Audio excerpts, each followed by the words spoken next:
6-0 and have made it this far through the bracket. But I am also especially excited because, yeah, I think, Joseph and Adi are two players I've had my eye out on, especially in this last year. We just talked about Joseph's accomplishments. He has been one of the outstanding players in the bracket, or in the circuit, really, in recent years, making it to the global finals of the Players' Cup just a little bit ago as well.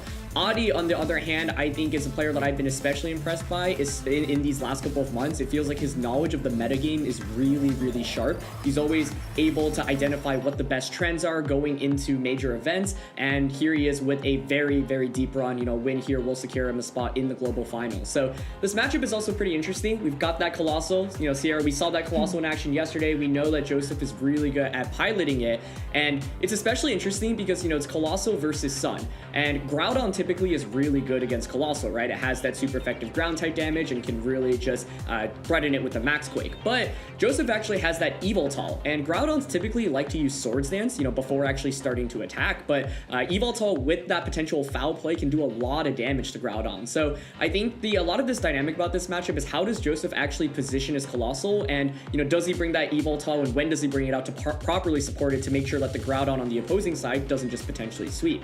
And then from Adi's perspective, you really got to consider, okay, who am I going to Dynamax? You have Charizard, you have Venusaur, you have Groudon. Groudon normally feels like a pretty good option, but because there's an Evoltal and an Incineroar on the other side, not sure it's actually the #1 priority. So Venusaur might be something to look towards here in the early games.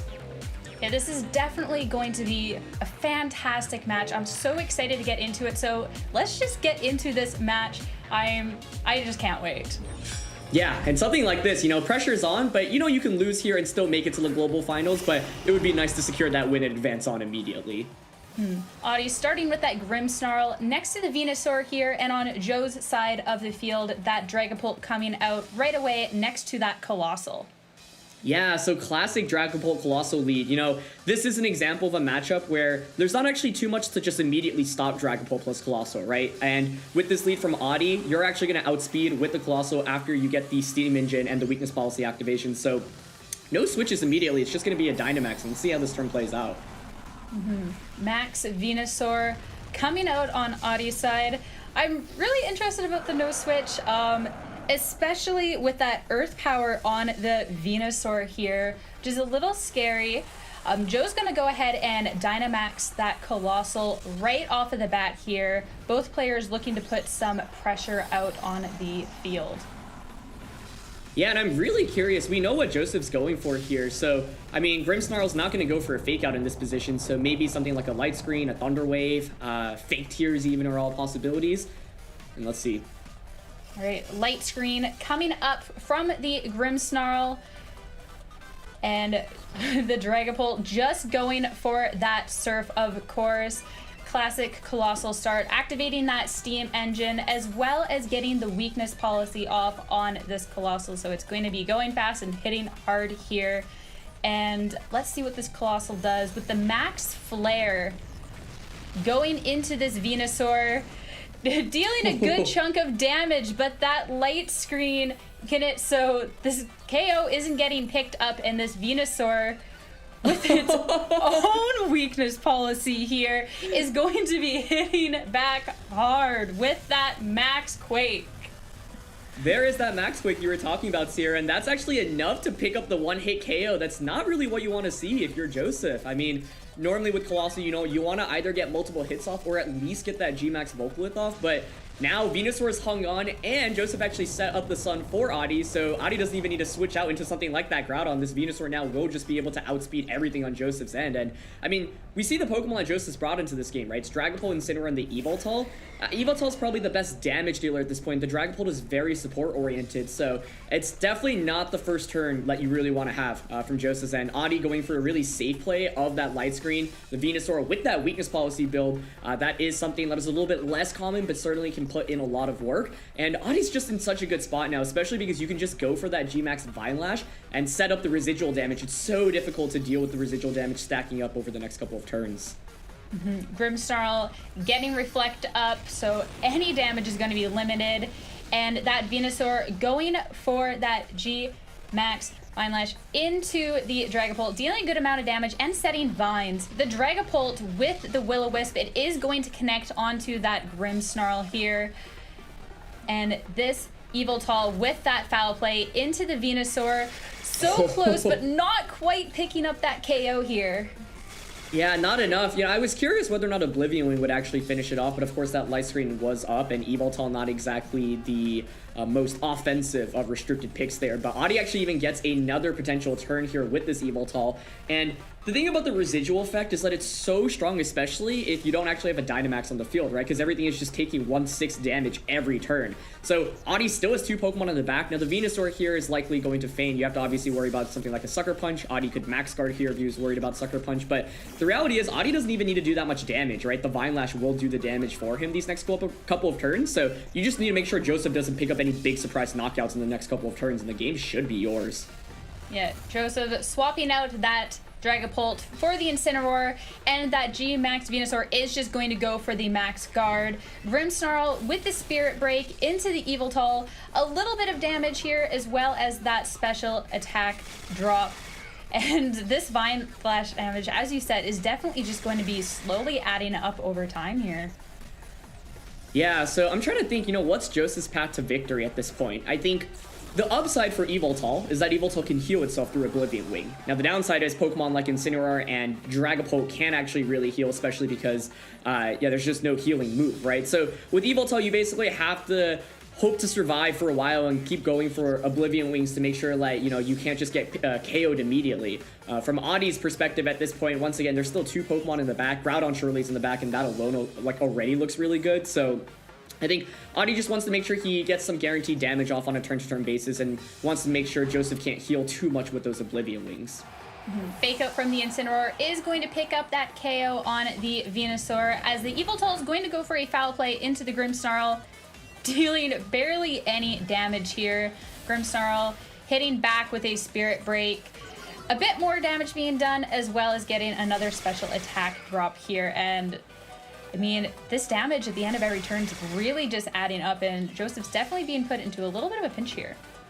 Yeah, and it really all started from turn 1. I think, Joseph gambling a little bit there, maybe expecting to pick up that KO onto Venusaur, not expecting it to be as bulky as it was, right? The combination of Adi setting up that light screen and Venusaur being trained the way it was allowed it to survive and then just retaliate back with a big KO. The other downside often with these Colossal strategies is that you will take a fair amount of damage onto the Colossal. Now in this game, not really that relevant since Venusaur had that weakness policy activation, but still, you always have to be careful and make sure you don't just lose Colossal on the first turn. I think Joseph expecting that knockout onto Venusaur basically gambled it there, and now it's just such a difficult spot, right? Because the Vine Lash damage is still adding up. Charizard is out on the field now. That puts on so much offensive pressure. The Yveltal's special attack is decreased, so you're really not doing that much with your special attacks like Oblivion Wing, for example. So Charizard, I think, in a really prime position right now to just sweep through the end of the game, and Adi actually hasn't even brought out his restricted Pokemon yet. Definitely a difficult position to be put in here.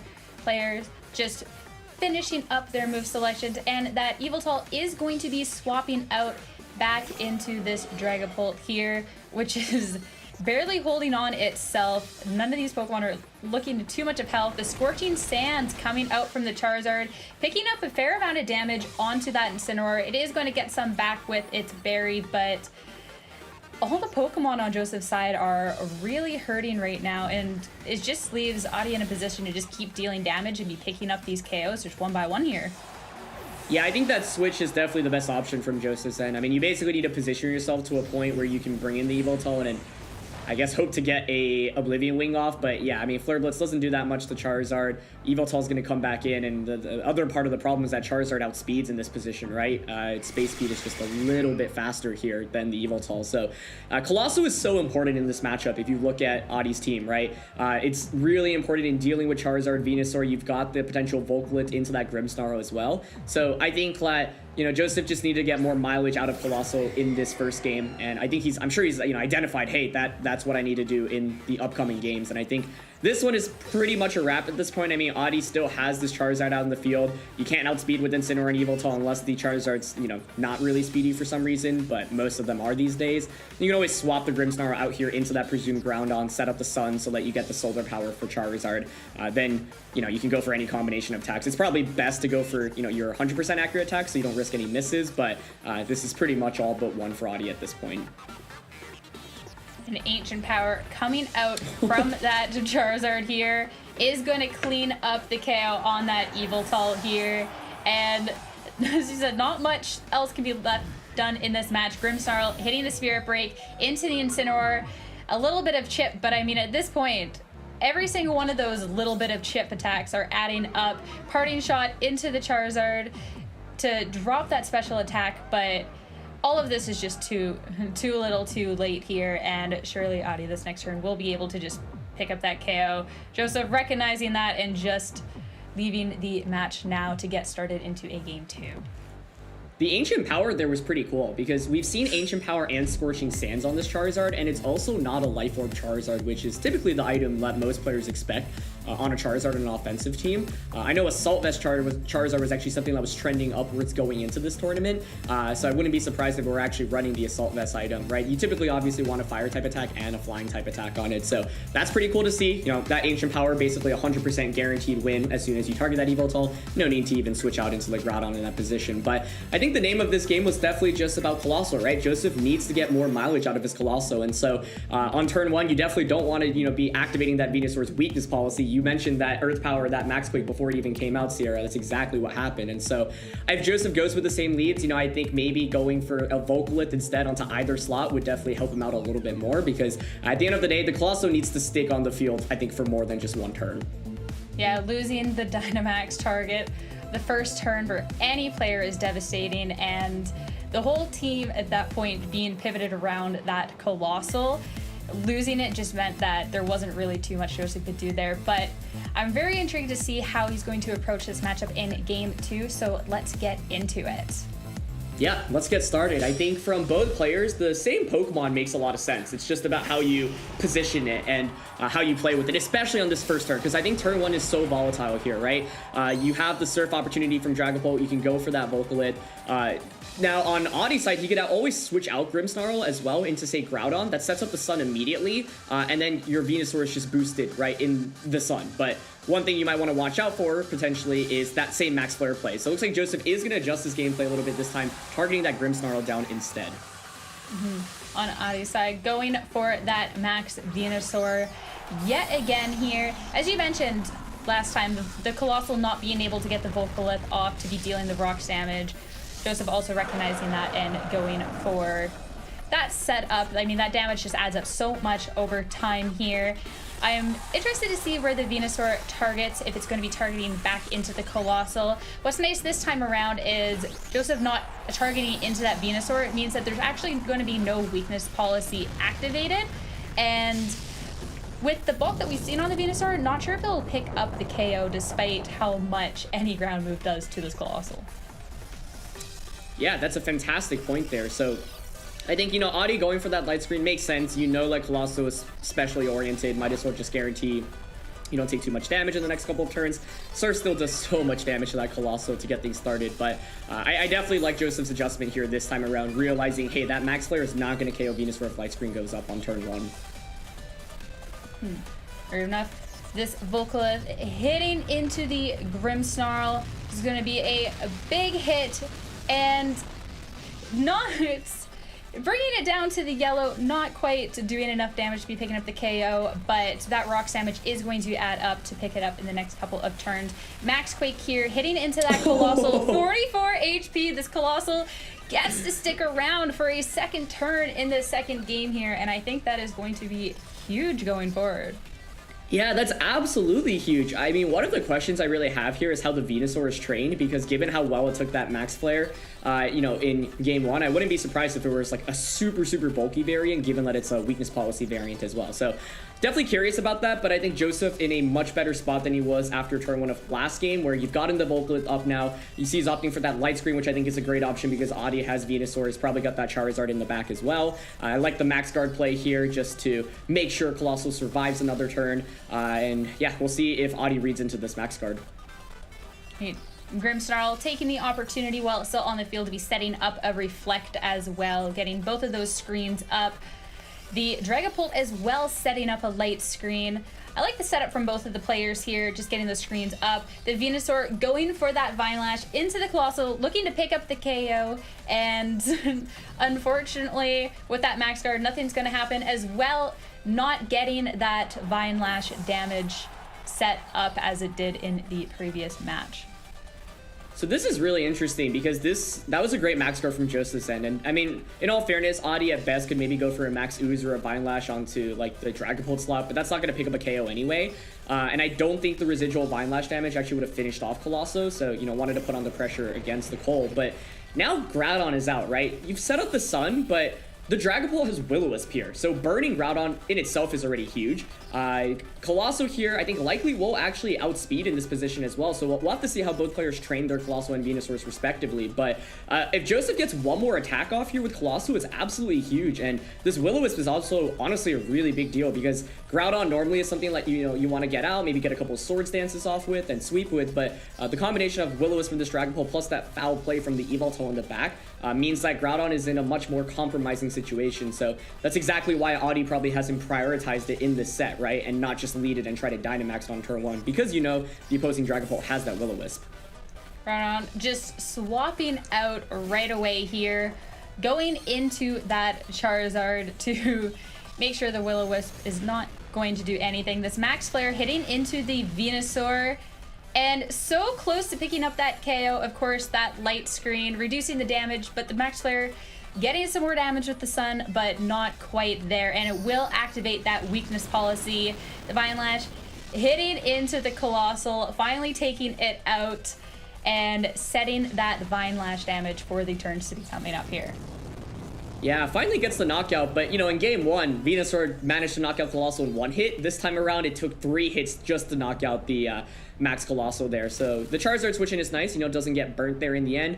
And Venusaur is actually going to hang on a little bit after the Volclith, but you can see why Colossal and Venusaur are such top picks in this format, right? The residual effects just add up so much here in the late game, and I think Joseph has really maneuvered this early game quite nicely. And what's tough for Adi now is, you know, where is the damage actually coming from in this late game? The Venusaur is very close to fainting at this point. Charizard here, you know, does have the Sun up, but not going to do that much damage into an Incineroar and Dragapult, and Incineroar right now nicely also has Fake Out pressure, so you can choose to Fake Out either target here. While Dragapult's not doing that much damage, you know, you can just safely go for breaking swipes at this point. As soon as Groudon comes in, you might want to burn that, but the main thing here is that Joseph still has that Yveltal in the back as well, and I think that he's definitely positioned himself better this time around because Colossal was able to put in so much more work. And especially as well with all the ways to be reducing damage from Adi's side on Joe's side here. Now that the Venusaur is going to be is so low, so either it's going to switch out or it's going to get KO'd on this turn here. The Fake Out will be going into that Venusaur, so one of the main ways of applying pressure is being taken out here. The Dragapult going for that Breaking Swipe, dealing a nice little bit of chip damage here. Attack drop not going to be relevant on this Charizard, and an Air Slash coming out from the Charizard into the Dragapult, also picking up some chip damage, but a nice little chunk of damage being taken away from the Soil Power, and all of these lasting effects really putting in a lot of work here. Yeah, absolutely putting in a lot of work, and I think the tough thing here is that Adi's Charizard, I mean, Charizard's already a frail Pokemon, right? And it can't really heal itself either, so each turn just adds up, and then Solar Power just hurts the Charizard even more, right? So it's basically losing over a quarter of its health in each turn, and it's just adding up so quickly. So, you know, Adi still has that Groudon in the back, but with Joseph with that Yveltal in the back now, I think it's just in a really, really tough position because this Dragapult, with that Will-O-Wisp, you know, if you just burn that Groudon's not going to do any damage against this Yveltal in the late game, and then Yveltal should really be able to just power through at this point. So, yeah, I think the main thing here is that Venusaur this time around didn't do as much as Adi probably would have preferred. Joseph kind of timed how he played that Colossal really well. Max Guard turn 2 was so smart, and then by bringing out the Groudon, like Adi put himself in a really weird spot, right, where it was like you don't want to take that Will-O-Wisp, but then he just switched back out, and that Sun resulted in the Venusaur taking even more damage. And so this is the thing, Colossal is actually really good in this matchup. You just have to make sure you don't get one shot by like that Max Quake from Venusaur or a potential Max Quake from that Groudon. Definitely one of those things that makes Colossal such a dangerous team to be facing off against. Sure enough, that Yveltal hitting the field for the Incineroar here. Groudon just going for a protect, not wanting to risk that Will-O-Wisp here. So surely this is not going to connect. And let's see where this Charizard is targeting. Just going for a Heat Wave. Not 3 HP left on that Dragapult. So close picking up the KO. Oh, but the residual effect is going to clean it up. Vine Lash still kicking around and is going to just finish up that KO that Charizard couldn't quite get here. Definitely the best play possible from Adi's end. I think, you know, you're able to bypass and the Will-O-Wisp also get a KO on Slide Dragapult, so the combination of that Heat Wave plus the Vine Lash is enough. But the thing is, now Joseph gets a free switch into that Incineroar. Even a single Intimidate onto Groudon makes Groudon feel really, really sad, honestly. This Charizard's about to faint as well. So Adi here just going for, or Joseph going for the safe option. Fake out onto the Groudon, preventing him from getting a potential Swords Dance or just a Rock Slide off. Sucker Punch here will finish that Charizard. And then you've effectively got a 2v1 with Incineroar and Yveltal against a -1 Groudon. You know, Groudon actually can do good damage into Incineroar and Yveltal, especially with something like Rock Slide, but even a single Intimidate just makes it do so much less. And Incineroar and Yveltal are such bulky Pokemon where I think a intimidated Groudon is not going to win this endgame scenario, especially because what's awkward is, you know, let's say Yveltal didn't have Swords Dance, then maybe your win condition is to get 2 Swords Dances off and then just click Rock Slide, or even a single Swords Dance and Rock Slide. But because Joseph has that foul play on the Yveltal, you can't even go for that as a win condition. The fake out going out on the ground on here, and the Sucker Punch, as you said, connecting with that Charizard, going to pick up that KO, leaving these players in a 2v1 end game here. And you said this is definitely not looking too good for Adi here. I mean, Groudon is such a strong Pokemon, just not in this position. Yeah, definitely not. I think with Groudons in Series 8, you know, you typically either want to pick up a lot of damage or get a Swords Dance off in an opportune time, but once again, not very easy to do that in this matchup, and I like what Joseph's going for here. You should always just Oblivion Wing. Do not risk the chance of a Groudon getting a critical hit Rock Slide onto the Yveltal, because that's actually how you can lose the game right now. So just make sure you keep healing up. I think with that recovery, even if Rock Slide crits, I'm thinking Yveltal might be able to survive just because it's such a bulky Pokemon. It's really just your best option here. Oblivion Wing heals so much, and yeah, Yveltal comes to shine here. Let's see how much it does to that Groudon. A little bit of chip here, but every little bit of healing that this Yveltal can get back is going to count. Rock Slide coming out will connect with both of the Pokemon, and getting that berry back on the Incineroar. But let's see if Flinch comes out. Nope. The Incineroar is going to hit a Flare Blitz into this Groudon, picking up that KO. Critical hit, huge damage here. And these players are left in a 1-1 scenario, and it's going to be going to a Game 3 here. Yeah, I think that crit there in the end probably a little anticlimactic. I think Joseph was in a really commanding spot anyway, especially after Rock Slide didn't flinch that first time around. You know, Flare Blitz just does so much damage. As soon as you don't flinch there, Yveltal's in a really, really commanding spot. I think Adi maybe had some very slim chances to win there, especially if Joseph made the incorrect plays and then also got flinched a bunch on the Incineroar, but as soon as you don't flinch that first time around, even without a crit, that Flare Blitz should do enough damage where Yveltal can finish it off in subsequent turns. So Adi still has a small chance to win that game. That's why you really never want to give up until, you know, the game's 100% over. But that played out really differently, right? We saw the same Pokemon from both players, and that was completely night and day from that first game. So the question here is, what adjustments can Adi make? You know, you could go with the same stuff, maybe try out some Sleep Powder shenanigans with Venusaur. There's also that Porygon 2 in the back, and I'm thinking one approach that Adi could take in this game is actually setting up Trick Room with Porygon 2, bringing out Groudon under Trick Room, and then Dynamaxing it and trying to sweep under Trick Room. So those are really my two best guesses for how Adi can maybe adjust if he doesn't want to play the same way as that last game. Yeah, this is definitely going to be a fantastic Game 3. So many different ways these players can approach it, and let's get this Game 3 going and see how these players adjust to be trying to move on to this global finals. What'll be funny here is if it's the same leads. I see the Grimmsnarl and Venusaur, so perhaps it is, because Dragapult Colossal is so good at it. And it is from both players the same lead, so very interested to see how they're going to be piloting these two this time around. The same leads for all 3 matches, but 2 very different game results, and I'm really excited to see how this shakes out. I just want to comment, Joseph made his move so fast. I think that he, doesn't want to stay with Colossal this time around, either aware of a potential maybe Sleep Powder strat this time around, right? Because from Audie's side, if you're aware of, or you're trying to counter the play that Joseph made in game 2 and you're expecting, Surf Vocalith once again into Grimmsnarl, you could switch that Grimmsnarl out into Groudon, and that might be what's happening here.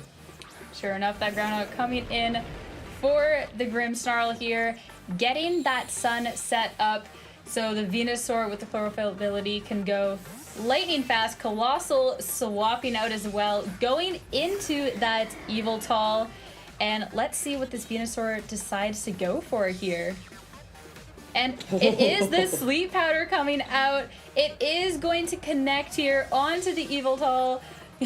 And I mean, fantastic that it didn't hit into that Colossal, but you never want one of your Pokemon to be put to sleep on the first turn.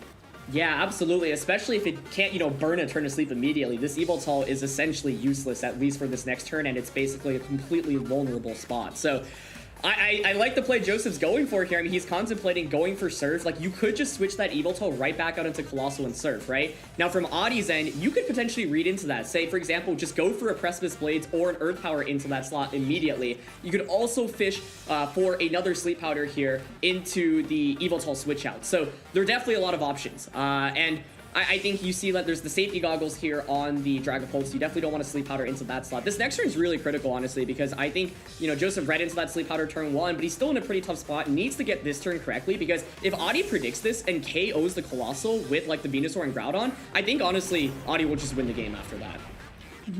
Colossal swapping in. The Groudon, though, is going to be swapping out here, going into that Charizard. It's all going to be up to what this Venusaur does. Going for the Earth Power, but into the Dragapult.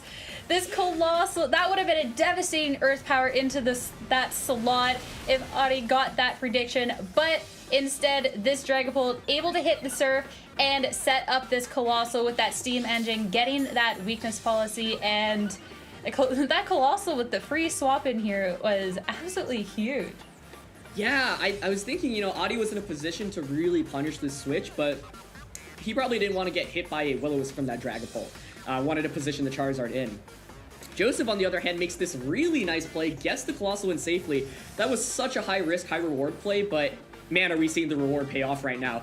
Joseph somehow managed to get Colossal with Steam Engine, Weakness Policy activated, and the Sun is up right now as well, so you let those Max Flares do even more damage, and, Audie this time around didn't get that light screen off immediately, so really, really smart positioning there from Joseph's end. This is still far from over, though, from Audie's perspective. I think this next turn, what's curious is, do you just go for the Dynamax on Venusaur, or do you actually just launch a Sleep Powder into the Colossal slot? The Yveltal, sleeping in the back means that it's going to be relatively useless for quite a while in this game, and if you're able to actually put this Colossal to sleep, that'd be a huge deal. Charizard swapping out on Audie's end, going into that Grimmsnarl, as this Colossal is going to get the opportunity to make a big hit into it. I mean, as you said, that light screen didn't go up on Audie's side at the beginning of the game, so the damage from this Colossal is going to be huge. So let's see what Audie goes for here. Vocaloid just coming out immediately, so obviously, getting those residual effects off immediately. And targeting the Charizard slot there, that KO's Charizard if Charizard stays in. If Grimmsnarl comes in, well, it just took as much damage as you saw. It is going to be Sleep Powder, so no max on the Venusaur, and it actually connects with the Colossal, so this is a really interesting match where, like, Joseph's gotten the Colossal activated, but now the Colossal and the Yveltal are asleep and haven't even, taken a turn of sleep yet on either's end, and Audie still has his Dynamax to play with. The Rock's damage is going to be hitting into these two Pokemon, though, picking up that KO on the Grimmsnarl. So Charizard got to get out of danger's way, but the Grimmsnarl going down instead. So there's going to be no screen set up on Audie's side at all for the rest of this game.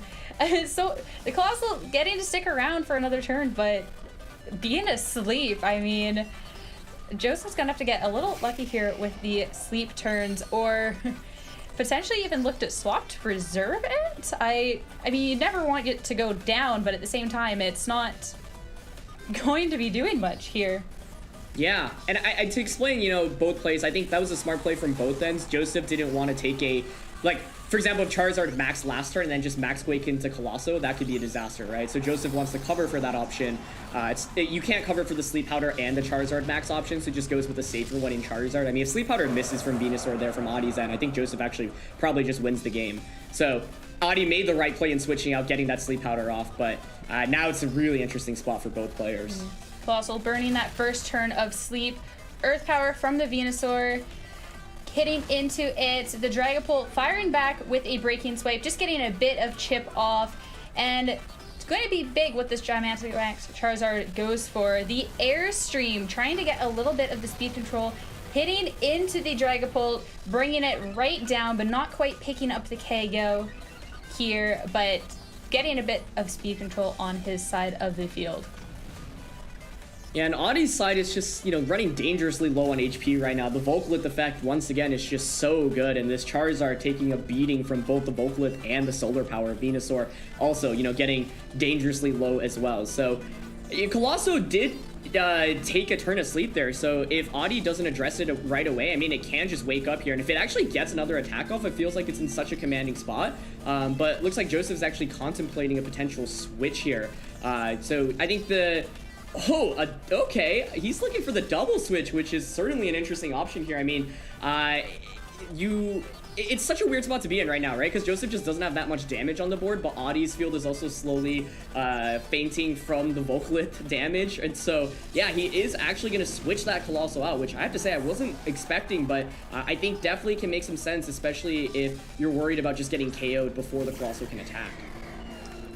Yeah, that Yveltal coming out onto that slot. Last turn, that Venusaur did target an Earth Power into that slot. So the I don't know what the Venusaur could do here. The Incineroar swapping in for that Dragapult. So there can be a little bit of fake out pressure on the field next turn. See how this shakes up. The Venusaur with the Earth Power, not targeting into the Colossal slot, but instead looking to get that KO on the Dragapult slot. So Incineroar taking some damage, but the Charizard going for the Quake into the Colossal slot, and nothing's going to be happening from that Charizard this turn.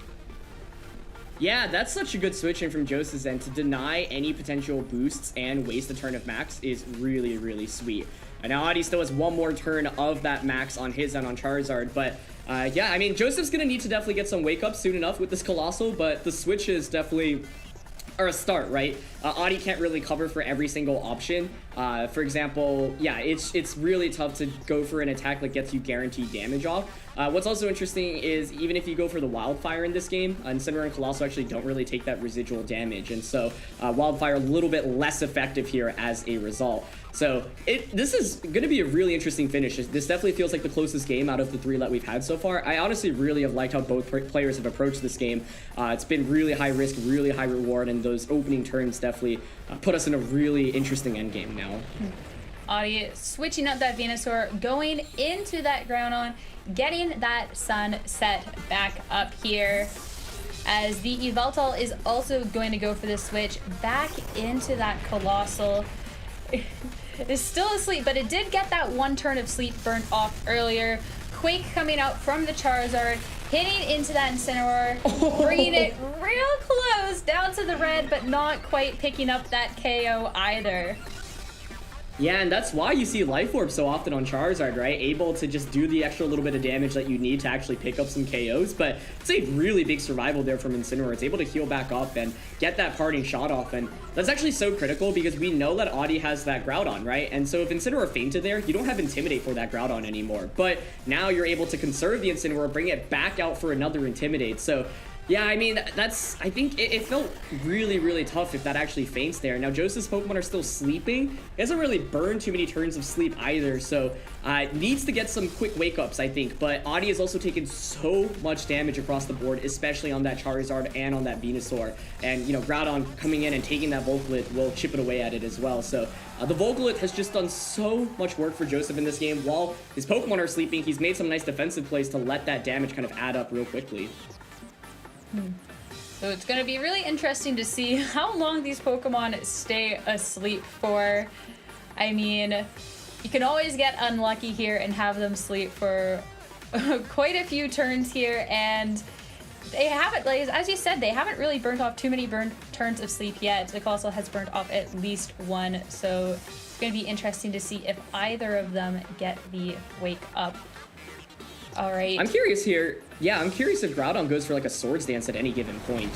It might be nervous too, right? Because you're worried about the Yveltal just waking up after your turn.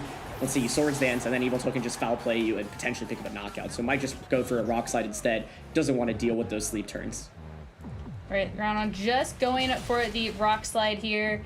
Dealing a good amount of damage down to that Yveltal here. And the Yveltal is still sleeping. There is still Incineroar and that Dragapult in on Joseph's side here. Both of them really low, but the Intimidate pressure and the Fake Out pressure that this Incineroar offers is really nice. It is super, super nice, and yeah, missing out that KO from Max Quick earlier definitely feels bad now, right? Imagine if Incineroar wasn't out on the field any longer, then it would effectively just be a 2v3, and you don't get that Intimidate off into the Groudon. So I think Joseph's still hoping for a quick wake-up here with that Yveltal. You know, Groudon could have risked it last turn and gone for a Swords Dance, but can totally see why Adi didn't want to risk that, because if, you know, Yveltal gets an early wake-up, then Foul Play is just going to absolutely destroy the Groudon. So here, you know, Joseph opting for the safe double up into the Yveltal slot. I think Adi may be content to just keep clicking Rock Slide. This is going to be a really close finish. I mean, similar situation to the endgame of last time, but now Adi does have a couple of more resources. You could potentially withdraw that Groudon out into that Venusaur, but that's really risky, right? Because then you might be at risk of a double KO. Fake Out into the Charizard. Bringing it down real close, but not quite picking up the KO. But the Yveltal's not waking up this turn. Incineroar dodging that Rock Slide, though. It will connect with the Yveltal here, but that Solar Power is going to finish off this Charizard. And I mean, that Rock Slide not connecting with the Incineroar kind of stings a little bit too. Yeah, it definitely stings. I don't think it would have KO'd because of the Intimidate, but definitely could have been close. And wow, I mean, this is getting so close, because like Groudon on Adi's side looks really strong against all the Pokemon that Joseph has, but once again, the Incineroar has Intimidate, the Yveltal has Foul Play, the Dragapult has Will-O-Wisp, so they all have some slight answers into Joseph's side of the team. And so this poor Yveltal, you know, just trying its best to wake up here. And Joseph, I like the option to, you know, maybe go for a parting shot here. That way you're able to get another Intimidate off, essentially. But the tough thing here is, you know, there is still Venusaur to deal with here, right? So if you don't opt for, like, he's going for that Sucker Punch to basically cover for the option. Now, Adi could actually go for a really interesting option, which is Sleep Powder, you know, into the Incineroar slot, which wouldn't work with this Dragapult switching, or try to Sleep Powder Yveltal. So let's see if Adi decides to attack and whether or not the Yveltal wakes up here. Oh, it does. Right. Yveltal waking up and does get to connect that Sucker Punch, picking up the KO on this Venusaur. Groudon going for the Rock Slide. Both of these Pokemon real low, but not picking up the knockout on either of them here. And Groudon is now left all by itself, very healthy against Joseph's team, which is not looking too healthy, but Joseph does have the numbers advantage here going into this endgame. Oh, this is so close. I mean, if there's any Pokemon kid, oh, it's Will-O-Wisp from Dragon Ball, and it misses the And it's the Will-O-Wisp unable to connect here. That would have been so big in reducing the damage. Oblivion Wing will get a bit of health back, but that Will-O-Wisp cutting down the attack from the ground, but misses the Rock Slide into the Dragapult as well, so might even have a chance to redeem itself. Oh my goodness, yeah, I mean, the Will-O-Wisp miss definitely hurts there, and I feel like if it connects with Dragapult, it's such a tough spot, because then the Yveltal is just so low. But yeah, the Will-O-Wisp is going to connect this time around, and so, I mean, the margins are so razor thin here, but if Yveltal can hang on after this Oblivion Wing, then I think Joseph will win the game, because then Incineroar comes out, you can just fake out Oblivion Wing, Flare Blitz, and you're probably good. So, what a roller coaster of events here in this endgame. Yveltal managing to wake up, get that Sucker Punch off, and that looks like enough HP, so if Groudon doesn't get the Rock Slide critical hit onto Yveltal, I'd be surprised if we're able to actually pick up a KO with Rock Slide right now. Rock Slide is going to connect with both of them. Not doing enough to that Yveltal. That burn, putting in work, connecting at that second time around was huge. And the miss from the Rock Slide on the ground onto the Dragapult too, giving it that chance to go for it a second time. was humongous. And Incineroar gets to come out here with that Intimidate, dropping the Groudon's attack even more, and this is definitely close. Both players played so well in this third game, I think. Like, Joseph... Adi clearly had adjustment to the game 2 play that Joseph made on turn 1. And then Joseph adjusted to that. But then the Sleep Powders, you know, made it really, really scary. As soon as that Sleep Powder connected on Yveltal in the early game, you know, Joseph knew, hey, I have to hope to not maybe take like 3 turns of sleep with the Yveltal and the Colossal. The double switch turn was really smart, you know, eating up that Max Quake into that Yveltal slot to get a free switch in and let that Vocaloid damage go off a little bit more. But honestly, this feels like one of the best games I've seen ever in Series 8. I'm really impressed by how both players approach this. And it's not over yet, but it feels really tough to win now that the Groudon's intimidated a bunch of times and is burnt. I mean, you're basically, I think, hoping for Rock Slide crits, but even with Rock Slide crits, I don't know if that's enough here, but let's see. Oh, yeah. It's Precipice Blades. Precipice Blades coming out, just looking to pick up the KO on this Incineroar here, and it's just short. The Incineroar is able to get that Flare Blitz off and just pick up that KO. So Joseph takes the set 2-1 in an absolutely fantastic set of matches, as you said. These were such a roller coaster, and both players played so well, making such good adjustments from game to